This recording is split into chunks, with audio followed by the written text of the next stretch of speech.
Kalau Allah lah yang sebenar-benar ada. Allah yang sebenar-benar wujud, yang sudah nyata pada di Bapak Ibu. Maka siapa sebenar-benarnya yang mendengar itu? Yang sebenar-benarnya mendengar itu adalah Allah.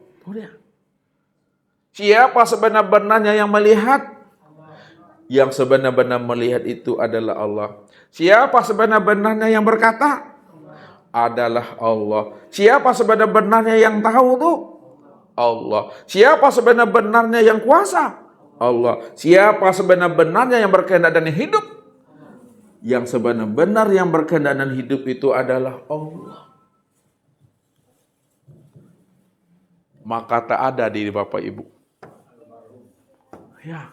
Ketika Bapak Ibu tidak ada lagi, maka disebutlah namanya almarhum. Kalau ibu-ibu disebut almarhumah. Alena mua Bapak Ibu Ustaz saya panggil almarhum dan almarhumah. Awak mati le Ustaz kalau sampai almarhum almarhumah. Karena orang yang dikatakan almarhum dan almarhumah itu telah hilang kesadaran dirinya yang merasa dirinya itu ada. Telah hilang kesadaran dirinya merasa dirinya mendengar, melihat, berkata, mengetahui, berkuasa, berkehendak dan hidup itu alias mati. Maka orang yang mati kesadaran dirinya itu, inilah yang disebut namanya almarhum tuh. Dan almarhumah. Tapi kalau belum hilang kesadaran dirinya, masih ada juga dirinya merasa ada, mendengar, berkata, mengetahui, berkuasa, berkehendak dan hidup, maka disebutlah dirinya itu dengan al-maun atau al-mal'un. Al-mal'un. Al-mal'un. Apa artinya itu? Orang yang dilaknat itu. Tuh. Di mana letaknya dilaknat? Karena merasa dirinya ketika dia merasa dirinya ada tanpa disadari, dia telah menyandingkan dirinya dengan Tuhan. Itulah sebenarnya orang yang merampok hak Allah itu. Disitulah Nabi mengatakan, siapa yang menyandingkan dirinya dengan Allah? Siapa yang merampok hak Allah? Kata Nabi, wujuduka zanbun. Nih. Wujuduka zanbun. Adanya wujud dirimu yang merasa ada. Adanya wujud dirimu yang merasa itu yang bersifat dan hidup. Itu adalah dosa. Itu yang najis tuh. Itu yang najis. Maka jangan sampai Bapak Ibu terpandang akan keakuan diri yang merasa diri itu ada. Ketika tidak ada lagi terpandang akan keakuan diri Bapak Ibu yang merasa ada, maka ketika itulah nyatalah Allah senyata-nyatanya. Inilah pesan Nabi kepada kita. Innakum satarawna rabbakum ayyana. Nih. Innakum satarawna rabbakum ayyana. Sesungguhnya kamu benar-benar melihat Tuhan itu. Kamu benar-benar melihat Rob itu. Rob yang kamu lihat itu, Tuhan yang kamu lihat itu betul-betul ayyana. Betul-betul nyata senyata-nyatanya. Kalaulah mata zahir ini mampu memandang segala yang nyata, maka Allah itu lebih nyata lagi dibanding apa yang dilihat oleh mata. Kalaulah mata mampu memandang nyatanya ini, maka Allah itu lebih nyata lagi dibanding nyatanya yang dipandang oleh mata ini. Tapi kenapa kamu tak mampu memandangnya? Aku yang sudah nyata itu, kata Allah. Ya, itu disebabkan karena kita terhijab dengan keakuan diri kita sendiri. Makanya supaya kita tidak terhijab dengan keakuan diri kita, supaya kita mampu memandang nyatanya Allah yang ada semata-mata, keluar kita dari diri kita. Siapa yang mau keluar daripada dirinya? Maka ketika itulah yang ada senyata-nyatanya dan yang maha nyata itu, dan segala yang nyata itu adalah aku, kata Allah. Tapi syaratnya untuk melihat aku yang nyata daripada alam, yang nyata daripada dirimu, syaratnya kamu keluar daripada dirimu. Itu yang disebut namanya mati. Innakum lan tara rabbakum hatta tamutu. Kamu tidak akan pernah bisa melihat Allah yang nyata itu sampai kamu benar-benar mati. Ya. Mati yang bagaimana? Bunuh diri yang bagaimana? Sembelih. Itu konyol tuh. Hah? Aku. Apa maksudnya tuh Pak Edi? Aku bunuh diri lo beko. Ingenge anak, ingenge bini, ingenge menantu di rumah. Apa yang dibunuh dal? Matikan keakuan diri yang merasa diri itu itu dia Pak Edi maksudnya. Bagaimana cara mematikan keakuan diri yang masa ada itu? Gimana caranya? Daniel, bagaimana cara Daniel mematikan keakuan diri yang merasa ada itu?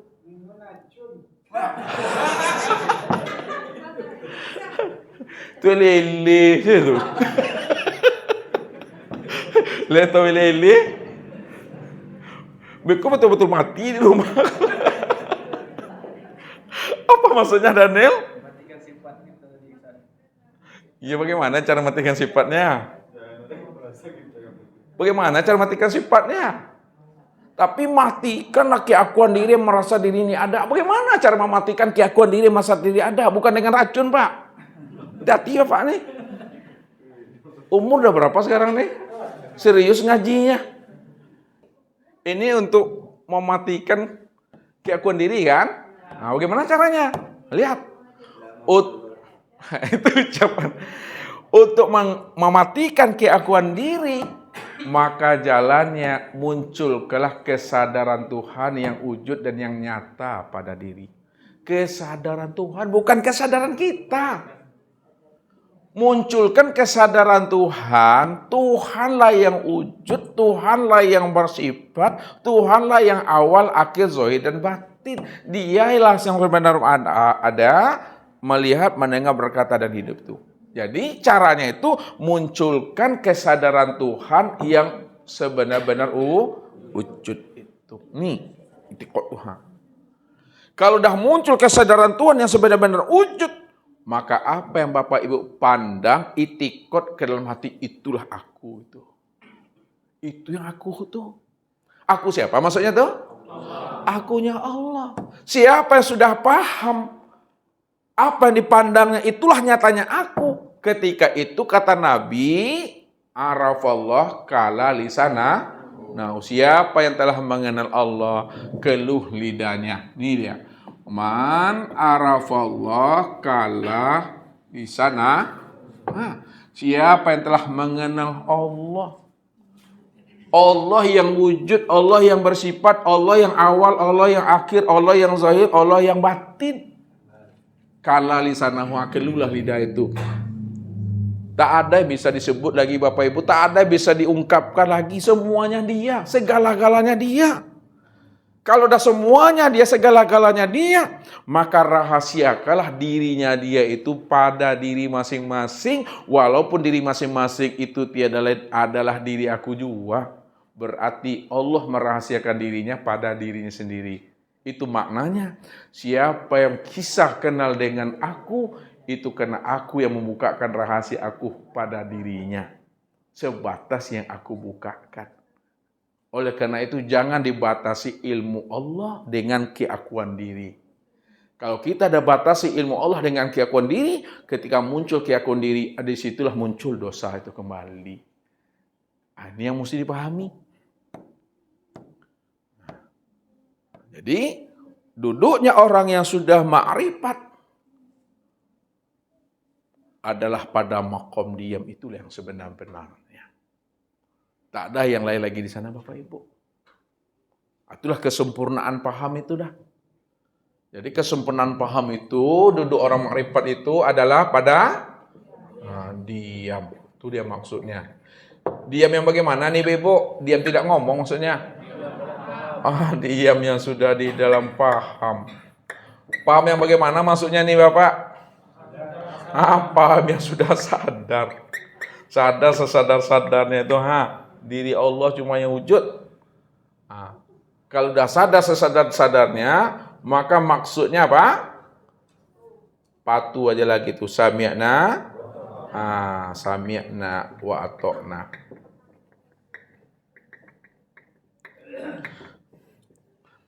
Buktikan lagi Bapak Ibu. Jadi bukti orang yang telah sempurna pengenalan diri Allah yang sudah nyata pada alam dan sempurna pada dirinya, sempurnalah pada syariat tuh. Ya. Sempurna pada syariat. Ini kesempurnaannya. Syariatnya Allah itu nyata pada tubuh. Kalaulah syariatnya Allah itu nyata pada tubuh, maka tubuh inilah tempat memandang apanya Allah? Af'alnya Allah atau fi'ilnya Allah. Kemudian ya sempurna pada tori. Sempurnanya tarekat itu terpandang pada hati. Hati itu tempat memandang apanya Allah? Asmanya Allah. Kemudian sempurna pada hakikat. Pada hakikat itu pada haru. Haru itu tempat memandang sifatnya Allah. Sempurna pada ma'rifat. Ma'rifat itu nyata pada sir. Sir itu tempat memandang zatnya Allah. Disitulah letaknya ya Allah menyempurnakan akan kesempurnaan dirinya sendiri di situ. Tidak ada siapa-siapa. Tidak ada siapa-siapa lagi di situ. Hanya dia semata-mata yang ada. Kalau dia semata-mata yang ada, maka dialah yang menjalani akan takdir dirinya sendiri dengan jalan kepasrahan dirinya sendiri. Itu maksudnya dia menyaksikan akan kebesarannya. Salat itu dia menyaksikan kebesarannya. Puasa, berzakat, berhaji, berkurban, berimpak, bersedekah, semuanya itu dalam rangka menyaksikan kebesarannya. Tak ada yang lain lagi di situ. Begitu Bapak Ibu cara mengungkapkannya dalam bahasa hakikat. Kalau menyebutnya dengan bahasa ma'rifat, kepasrahan di puasa, sholat, semuanya itu dalam rangka kepasrahan dirinya. Tuh. Ma'rifat di dalam ma'rifat, tak ada yang bisa disebut lagi. Jalani aja lah. Tuh maksudnya tuh. Kok panek mau jual kan tua. Bawa lalu, tapi jangan kini. Kalau kini talkinkan sama-sama. Kok lapar makan, kok awi minum. Tuh sih kok sakit berubah. Itu jalannya tuh. Itu memahaminya. Ya. Kalau udah paham Bapak Ibu, maka Bapak Ibu sudah duduk pada makom Tuhan namanya itu. Ya, makom Tuhan. Apa tadi makom Tuhan Bapak Ibu? Makom Tuhan itu apa tadi? Makom Rabbun itu, Rabbul Izzati itu apa? Rabbul itu yang kosong tuh. Nih. Yang makom Tuhan tuh. Makom yang kosong tuh makom apa? Ini jawabannya. Tuh. Makom kosong tuh makom apa nih ya? La sautun. Wala harfun. Enggak ada disebut lagi itu. Ya, enggak ada bisa diuraikan lagi itu. Karena memang dia yang zatul hak itu. Patuh aja lah lagi itu. Mati Bapak Ibu di situ, duduk pada makom ini, mati kita. Ketika Bapak Ibu sudah duduk pada makom Tuhan, makom makrifat tuh, maka diri Bapak Ibu itu adalah lenyap tuh dah, hilang. Ibarat burung di dalam sangkar, burungnya lepas, sangkarnya pun lesap, hilang di sangka-sangka. Ya. Kalau Bapak Ibu duduknya di hakikat matinya, maka diri Bapak Ibu itu tidak hilang. Akan tetapi diri Bapak Ibu itu utuh. Ya, harum dia. Elok bagus. Tak hancur dia, tak membusuk, tak dimakan cacing. Ya. Tapi kalau bapak ibu matinya duduknya di tarekat, dia tidak hilang, dia tidak membusuk, akan tetapi mengering. Mengering tuh ibarat ikan anak mau tuh yang karyang tuh. Ikan salai, salai badah atau palai badah. Mengecil badan mengering, bukan jenglot ya. Ya mana beda tuh. Mengering badannya nyusut, dia tidak hancur, tidak pula busuk, tidak pula hilang, mengering aja dia. Itu duduk di tarekat. Kalau bapak ibu matinya bertahan di syariat, mati syariat, inilah yang hancur tuh. Yang membangkai itu dimakan belatung itu. Minimal bapak ibu duduknya di mana? Di hakikat, kalau tidak di ma'rifat. Itu jangan pengakuan diri. Lihat tuh. Jangan itu pengakuan diri di situ. Ya. Itu anugerah Allah semata-mata. Ya. Kenapa duduknya di hakikat itu dia itu utuh, tidak hancur, tidak dimakan belatung? Apa sebabnya? Karena dia sudah mengenal dirinya itu adalah hakikat Nur Muhammad. Ini yang dikatakan oleh Rasul. Innallaha harrama 'alal ardi ayyakula ajasaddal anbiya. Sesungguhnya Allah mengharamkan atas bumi ini untuk memakan jasadnya anbiya. Yang dikatakan anbiya, yang disebut Sayyidul Anbiya itu adalah Nur Muhammad. Itu maknanya. Dari Nur Muhammad itulah terciptanya segala yang ada ini. Wa khalaqal alam li ajlika. Alam ini diciptakan tiada lain tempat memandang nyatanya Nur Muhammad itu. Mana yang dikatakan alam Bapak Ibu? Selain daripada Allah, yang mana tuh pada diri Bapak Ibu dan pada alam nih? Ini nih. Tanah, air, angin, api. Ini maksudnya Bapak Ibu. Tanah ini asalnya Nur Muhammad. Air itu asalnya Nur Muhammad. Angin itu asalnya Nur Muhammad. Dan api itu juga asalnya Nur Muhammad. Itu maknanya. Lebih dalam kita masuk. Asal tanah daripada air, asal air daripada angin, asal angin daripada api, asal api daripada Nur Muhammad. Sekarang, tanah itu menjadi apa dia pada diri Bapak Ibu? Menjadi kulit daging tuh. Air itu menjadi apa pada diri Bapak Ibu? Tulang. Angin itu menjadi apa pada diri Bapak Ibu? Urat. Api itu menjadi apa pada diri Bapak Ibu? Darah. Maka kulit, daging, tulang, urat, dan darah ini yang disebut namanya dengan a'yan khorjiyah itu. A'yan khorjiyah yang disebut namanya dengan Adam. Siapa yang sudah paham, siapa yang sudah sadar dan mengerti bahwa dirinya itu asalnya daripada Nur Muhammad, tanah adalah Nur Muhammad, air adalah Nur Muhammad, angin dan api asalnya Nur Muhammad, yang sudah nyata pada darah, pada urat, pada tulang, dan pada daging, maka bernama Muhammad lah ini dia. Kalau sudah bernama Muhammad, maka kesempurnaan memandang Nur Muhammad itu pada diri Bapak Ibu. Kalau sudah sempurna memandang Nur Muhammad sudah nyata pada diri Bapak Ibu, sedangkan Nur Muhammad itu nyatanya akan dirinya Allah, maka alam ini tidak akan memakan diri Bapak Ibu itu.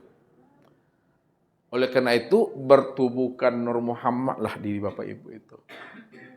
Itu minimalnya. Naikkan lagi ke atas. Kaji, jangan tertahan pada Nur Muhammad. Itu tak? Jangan bertahan dengan Nur Muhammad. Siapa Nur Muhammad? Siapa rahasia dirinya? Bahwa Nur Muhammad itu tiada lain adalah rahasia nyatanya diri Allah. Sedangkan rahasia nyatanya diri Allah itu tiada lain adalah kosong. Oleh karena itu, hendaklah Bapak Ibu itu bertubuhkan Allah. Bertubuhkan Allah telah bertubuhkan yang kosong itu. Ini jangan dalam bentuk ucapan. Nih ya, duduk sini ya. Nah, kalau udah paham kita itu, tak boleh pula kita ngaku-ngaku udah duduk pada kosong. Orang yang tidak ngaku-ngaku duduk pada kosong, belum tentu juga dia duduk pada kosong. Orang yang sudah kenal dia tentang Allah, tak mau dia mengatakan dirinya telah kenal dengan Allah. Dan orang yang tak mau mengatakan dirinya sudah kenal dengan Allah, belum tentu juga dia kenal dengan Allah. Maka disitulah hilang pengakuan-pengakuan itu, Bapak Ibu. Kesempurnaan pengenalan diri Tuhan itu pada saat Bapak Ibu tidak ada lagi berhajat. Itulah kesimpulannya Tuhan. Tidak berhajat. Tahu maksudnya tidak berhajat tuh? Tak ada lagi keinginan kehendak-kehendak di situ. Siapa yang berkeinginan, siapa yang berkehendak, ada tak dirinya di situ? Ada. Ketika ada dirinya, situ najis dia kembali. Makanya hijabnya orang makrifat itu adalah keakuan dirinya. Pada saat merasa itulah dirinya terhijab kembali. Berarti belajar ilmu makrifat untuk apa sebenarnya? Mengaku Tuhan, ingin jadi Tuhan, merampok hak Tuhan. Belajar ilmu makrifat bukan mengaku Tuhan. Belajar ilmu makrifat bukan ingin jadi Tuhan. Belajar ilmu ma'rifat bukan pula ingin merampok hak Tuhan. Akan tetapi belajar ilmu ma'rifat untuk mengenal dan memahami Allah yang wujud, Allah yang bersifat. Kita tak wujud dan kita tidak bersifat. Kita inilah haula wala quwata illa billah. Setelah paham seperti itu, yang selesai. Jangan ngecat juga lagi. Anto sela, diam pakot. Tak ada ngaku-ngaku lagi. Itu maksudnya yang tidak berhajat itu. Bukan Bapak Ibu tak sholat. Tetap sholat. Tetap berpuasa. Tetap beramal. Tetap berzikir. Tapi pada saat Bapak Ibu beramal, sholat, berzikir, maka sesungguhnya yang beramal, sholat dan berzikir itu siapa? Allah. Dah paham kita itu, jangan dijelaskan juga lagi. Kalau dijelaskan barang yang sudah jelas, maka makin tak jelas, kabur lagi ceritanya itu. Jadi jangan lagi dijelaskan, diam aja lah itu. Itu duduknya tuh. Begitu tuh Pak Ji. Jangan ditanyu-tanyu besok lah. Mungkin itu saja Bapak Ibu yang dimuliakan Allah. Kalau kaji, kalau baca cabik kaji, lah kuyak-kuyak kaji itu. Ya, kalau mencancang lah sampai ke landasan tuh. Itu yang saya abi-abi kau. Tak ada yang bisa disebut lagi itu. Yang tak bisa disebut itu yang dia. Yang tak bisa diceritakan itu dia. Kalau masih bisa diceritakan masih ada juga di Bapak Ibu. Kalau masih bisa diceritakan masih ada juga dia. Yang nggak bisa diceritakan, yang nggak bisa jelaskan, itu yang sebenar-benarnya Tuhan. Tak terpandangnya lagi, itu yang diam tuh, paham, sadar, dah tuh, pegang itu sampai mati. Ya, pahami itu. Ketika mau mati itu kita udah tahu tuh. Ya, sebelum roh ini lepas, sebelum mata ini terpejam, sebelum detak jantung itu terhenti, yang ada di dalam diri Bapak Ibu itulah kesadaran Tuhan. Bahwa dirinya itulah yang sebenar-benar ada, bahwa hakikat dirinya yang ada itu, yang tak bisa disebut, itulah yang disebut namanya dengan kosong itu dah. Pasnya itu. Makanya dia tidak pernah datang dan tidak pernah kembali. Kenapa dia tidak pernah datang dan tidak pernah kembali? Karena sebelum adanya yang ada, dia sudah lebih dahulu ada dengan sendirinya. Makanya dia yang wujud semata-mata di situ. Kalau dia yang wujud semata-mata, maka dia tidak pernah datang dan tidak pernah kembali. Bahasa datang dan kembali untuk menjelaskan supaya kita paham dan mengerti bahwa diri kita tidak ada, dan pulangkanlah kepada yang asalnya. Pulangkan kepada yang punyanya. Inilah pesan Nabi sebagai penutup kaji. Kullu sayyin yarji'u ila aslihi. Tiap-tiap segala sesuatu yang kamu sampaikan, yang kamu bahas, yang kamu kaji, kembalikan dia kepada asalnya. Asalnya adalah yang tidak pernah bisa disebut. Itu yang kosong. Kosong di balik kosong itu. Itu saja Bapak Ibu, mari sama-sama kita bermuzakarah dan bertanya jawab. Billahi taufik wal hidayah. Wassalamualaikum warahmatullahi wabarakatuh.